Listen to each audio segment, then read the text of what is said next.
అద్దు పెడితే పప్పు పొడుపు ఆగునా పురుగులన్నీ కూడిన సూర్యుడితో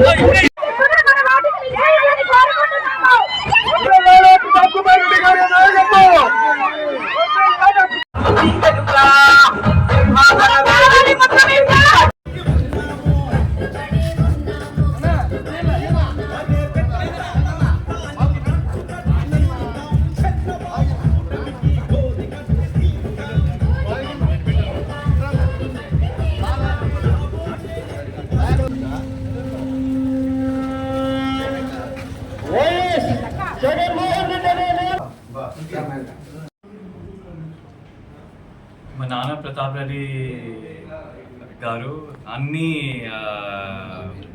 హామీలంతా కంప్లీట్ చేశారు. ఇప్పుడు ఫిషింగ్ హార్బర్ కానీ రామాయపట్నం పోర్ట్ కానీ ఇప్పుడు ఇండస్ట్రియల్ హబ్ 8,000 ఏకర్స్లో పక్కన వస్తుంది, పోర్ట్ పక్కన. సో ఇవన్నీ కాకుండా రోడ్స్ అన్నీ శాంక్షన్ అయ్యాయి. అది ఎలక్షన్ తర్వాత ఇమీడియట్గా మళ్ళీ అవన్నీ కంప్లీట్ చేస్తారని అందరూ కోరుకుంటున్నాము. తప్పకుండా పెద్ద మెజారిటీతో మా నాన్న గెలవాలని అందరూ పనిచేస్తున్నారు.